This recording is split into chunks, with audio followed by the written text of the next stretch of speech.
कुणी मोर्चे काढतंय, कुणी उपोषण करतंय, कुणी निवेदन देतंय. वाल्मिक कराड या नावाभोवती बीड आणि महाराष्ट्राचं राजकारण फिरतंय. सरपंच संतोष देशमुख हत्या प्रकरणात वाल्मिक कराड मास्टर माइंड असल्याचे आरोप झालेत. पण ज्या वाल्मिक कराडांवर बीडची कायदा सुव्यवस्था बिघडवण्याचे आरोप झाले. संतोष देशमुख या युवकाची हत्या झाली आणि लोकांनी तोंड उघडायला सुरुवात केली आणि त्यामुळे पहिल्यांदा वाल्मिक कराड या क्रूर माणसाची, म्हणजे रामन राघवचा बाप या क्रूरते, पहिल्यांदा त्याचं नाव घेण्याची हिंमत लोकांनी दाखवली. जे वाल्मिक कराड सध्या फरार असल्याचं बोललं जातंय, त्यांच्याच बाजूने समाजातील एका वर्गाला प्रचंड सहानुभूती दिसते.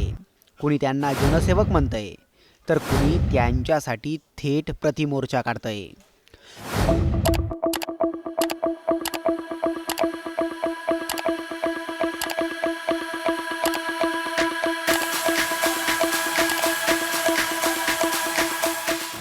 पण वाल्मिक कराडांबद्दल बीडमधील काही लोकांना सहानुभूती का वाटते? काही लोकांसाठी वाल्मिक कराड अजूनही हिरो का आहेत? याचाच सविस्तर आढावा या व्हिडिओतून घेणार आहोत.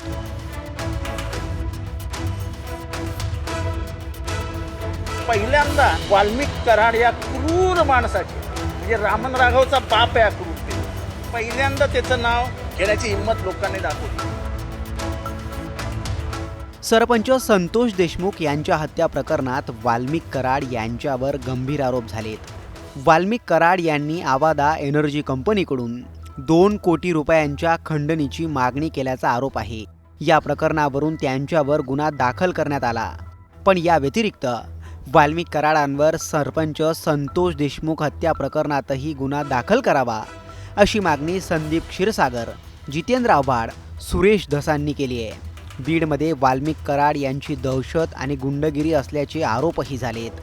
आता हे जे वाल्मिक कराड आहे त्यांची गुंडागर्दी त्या भागामध्ये खूप मोठी आहे. धडधडीत लोकांनी वाल्मिक कराडचं नाव घेतलं आणि हे काही खोटी गोष्ट नाही. आका जो आहे तो लवकरात लवकर पकडावा, मास्टर माइंड. पण असं असलं तरीही बीड जिल्ह्यात अजूनही वाल्मिक कराड यांना मानणारा एक मोठा वर्ग आहे. वाल्मिक कराडांवर राजकीय द्वेषापोटी खोटे गुन्हे दाखल करण्यात आले, असा आरोपही त्यांच्या समर्थकांकडून करण्यात आला होता.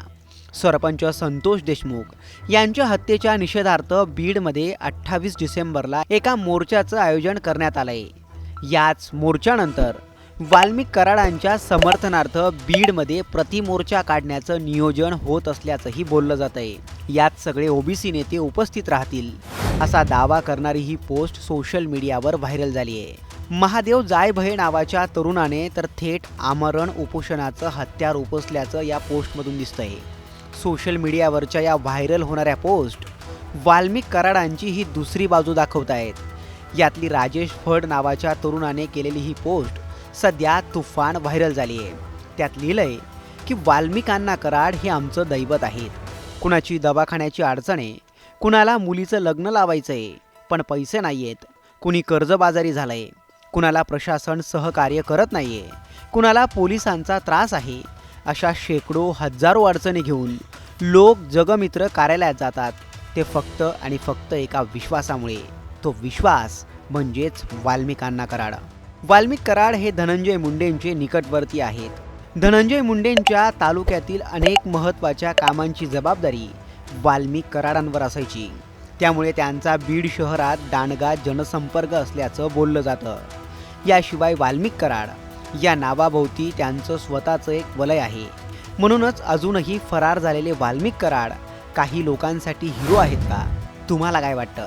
उत्तर कमेंट करून नक्की कळवा.